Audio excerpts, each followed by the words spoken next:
Hello guys, welcome back to my channel. আমি সোমা। আমার চ্যানেলে বন্ধুরা তোমাদের সবাইকে ওয়েলকাম। তো বন্ধুরা আজকে কোনো ডেলি ব্লগ দিই নেই। তো ডেলি ব্লগ আজকে আর শ্যুট করতেই পারিনি, অ্যাকচুয়ালি অনেক ব্যস্ত ছিলাম। তো আজকে একটা নতুন টপিক নিয়ে এসেছি, যে টপিকটাও তোমরা সবাই জানো। টাইটেল আর থাম্বনেল দেখে অবশ্যই তোমরা বুঝে গেছো যে আমি কি টপিকের উপর আজকে কথা বলতে চাচ্ছি। তো আজকে টপিকটা হলো শ্রাবণ মাসে সবুজ চুড়ি পরা। শ্রাবণ মাসে সবুজ চুড়ি পরাটার নিয়ম, সত্যি নিয়ম রয়েছে, তবে এটা কিন্তু আমাদের বাঙালিদের মধ্যে ছিল না। আর এগুলো কিন্তু সত্যি বিহারিদের মধ্যে রয়েছে এই নিয়মটা। কারণ আমি আজকে প্রায় 7 বছর ধরে রয়েছি ছত্তিশগড়ে। তো ছত্তিশগড়ে যে 7 বছর ধরে রয়েছি, এখানে কিন্তু আমি প্রত্যেকটা বছরই দেখি যে শ্রাবণ মাসে প্রত্যেকটা বউ সবুজ চুড়ি পরে। কিন্তু আজকাল দেখছি তোমার আমাদের বাঙালিরাও সবাই সবুজ চুড়ি পরছে শ্রাবণ মাসে। কি না শ্রাবণ মাসে সবুজ চুড়ি পরতে হয়, এই সেই মানে ফেসবুক, ইউটিউব যেখানে যা দিকে আমাদের বাঙালিরা সবাই পড়ছে। কিন্তু আমি যেহেতু ছত্তিশগড়ে থাকি, মানে তো চারিদিকে শুধু বিহারি নয়, ছত্তিশগড়ি যাকে বলে, আমরা আমাদের ভাষাতে, বাঙালি ভাষাতে আমরা কী বলি, বিহারি। কিন্তু অ্যাকচুয়ালি এই ছত্তিশগড়ে যারা থাকে তারা ছত্তিশগড়ি ভাষা বলে, আর তারা হলো ছত্তিশগড়ি। তো ছত্তিশগড়ি লোকেদের কিন্তু আমি আজকে 7 বছর ধরে দেখে আসছি যে শ্রাবণ মাস আসলেই ওরা সবুজ চুড়ি পরে। তার একটাই কারণ যে এখানে কিন্তু রোদ গরমটা অনেক বেশি, তোমরা জানো, বা আমার প্রত্যেকটা ব্লগে আমি তোমাদের বলে থাকি যে এই দেশে কিন্তু রোদ গরমটা অনেক বেশি। আর গরমের দিনে তো মোটামুটি মাঠে ঘাটে যেদিকে তাকাবে সেদিকেই শুধু মনে হবে যে চারিদিক যেন আগুনে জ্বলে যাচ্ছে, এরকম। চারিদিকে প্রায় মোরাম, মাটিটা খুব কম দেখা যায়, কিছুটা মনে হয় যেন সাহারা মরুভূমির মতো অবস্থা। আর দূরের দিকে তাকালে মনে হয় আগুনের উনুনে রান্না করার পরে যেমন আগুনের শীষ ওঠে না, সেরকমই।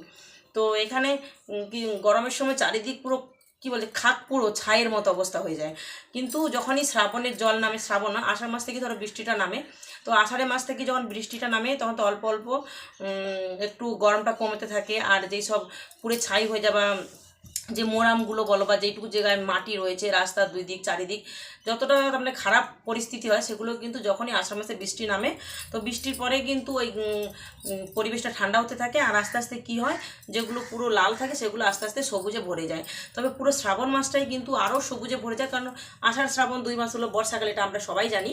তো আষাঢ় শ্রাবণে যখন বর্ষা হয় তখনই কিন্তু শ্রাবণ মাসে কিন্তু চারিদিক সবুজে ভরে যায়, তখন সবুজে সবুজময় হয়ে যায়। তবে সবুজে সবুজ হয়ে যায়। আর এরা কিন্তু শ্রাবণ মাসটা, পুরো শ্রাবণ মাসটা আমি ছত্তিশগড়ের লোকেদের 7 বছর ধরে দেখে আসছি যে পুরো শ্রাবণ মাসটা এরা পুরো নিরামিষ খায়, আর প্রত্যেকটা সোমবার এরা উপোস করে। কিন্তু আমরা বাঙালিরা অনেকে জানি যে হয়তো বিহারিরা বা ছত্তিশগড়িরা বা বাইরের দেশে কেউ হয়তো শিব ঠাকুরের পুজো করে কি করে না, অনেকে জানে না। কিন্তু না, এরা কিন্তু অনেক পুজো করে শিব ঠাকুরের। এটা আমি এতদিন থেকে যেটা আমার অভিজ্ঞতা সেটা আমি তোমাদের বললাম। এরা শিব ঠাকুরের উপোস করে।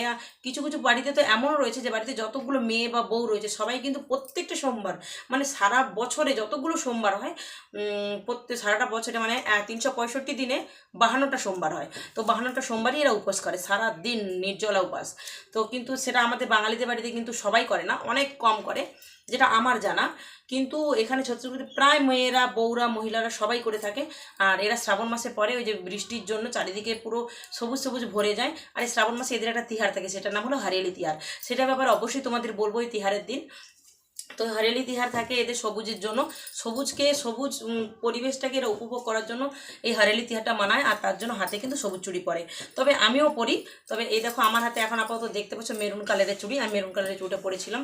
আর এই হাতে আমার 3টে ছিল, এই হাতে 3টে ছিল। আমি বেশি পরি না, কারণ তোমরা জানো যে আমার পার্লার রয়েছে। পার্লারে যখন ফেশিয়াল করতে হয় তখন কিন্তু হাতে অনেক চুড়ি থাকলে ছন আওয়াজ হয়, তার জন্য কিন্তু আমি পরতে পারি না।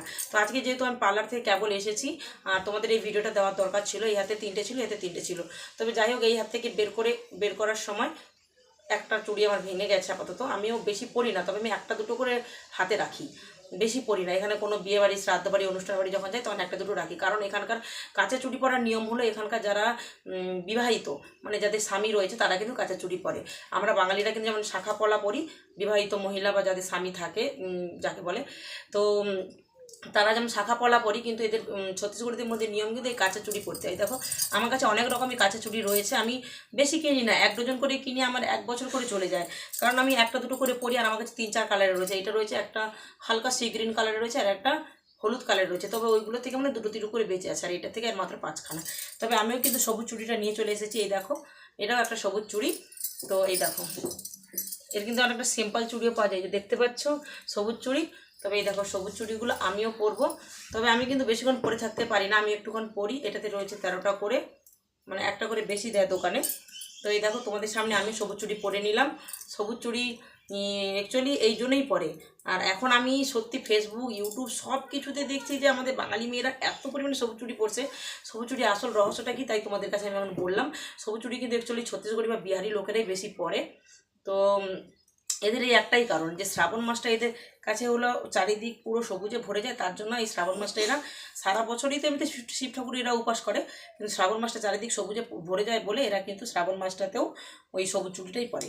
কিন্তু এখন তো দেখছি আমাদের বাঙালিরা এদের থেকে মানে বেশি এগিয়ে রয়েছে সবুজ চুড়ি পরার জন্য। তবে ভালো, সবাই সবার স্বামী মঙ্গলের জন্য বা নিজেকে একটু খুশি রাখার জন্য, নিজেকে ভালো রাখার জন্য যদি সবুজ চুড়ি পরে অবশ্যই ভালো। তবে আমিও পরে নিয়েছি, এই দেখো। তবে এটা আমি তো কতক্ষণ পরে থাকবো জানি না, আমার পার্লারে গেলে আমার ফেসিয়াল ক্লিন আপ কিছু না কিছু আসে, তবে আসতে থাকলে আমার এই এতগুলো চুড়ি পরে আমি করতে পারি না, তখন আমি খুলে দিতে হবে। তবে এখন তোমাদের দেখাচ্ছি, এই দেখো সবুজ চুড়িগুলো পরেছি। তবে আমি এতগুলো না পরে থাকলেও আমি একটা করে অবশ্যই পরে থাকবো, কারণ আমি বেশি চুড়ি পরে থাকতে পারি না, এই জন্যই যে আমার পার্লার রয়েছে। ডানাতে একটু অসুবিধা হচ্ছে পরতে, চলো চুড়িগুলো পরে নিই। কিন্তু সবুজ চুড়িতে এরা অ্যাকচুয়ালি এই দেশের লোকেরা মানে ছত্তিশগড়ের লোকেরা যে সবুজ চুড়ি পরে, সবুজ চুড়ি পরে যেরকমই শ্রাবণ মাসে আর পুরো শ্রাবণ মাসটা খায় নিরামিষ, আর শ্রাবণ মাসে সোমবারগুলো পুরো উপবাস থাকে। আর তাছাড়াও এরা প্রত্যেকটা সোমবার যেমন উপবাস থাকে, এরা কিন্তু আমরা যেমন কি আমাদের ওখানে দেখি যে শ্রাবণ মাসে শুধু মেয়েরা শ্রাবণ মাসে ভোলে বাবার মাথায় জল ঢালে, আর ফাল্গুন মাসে যে মহাশিবরাত্রি হয় তখনও পুজো দেয়। কিন্তু এরা না শিবের যে কতগুলো রূপ রয়েছে, পশুপতি রূপ, মহাশিবরাত্রি, তারপর আরও মানে শিবের যা কিছু ভোলে বাবা যতগুলো নাম রয়েছে, তো সব রকমই ধরনের এরা পুজো করে।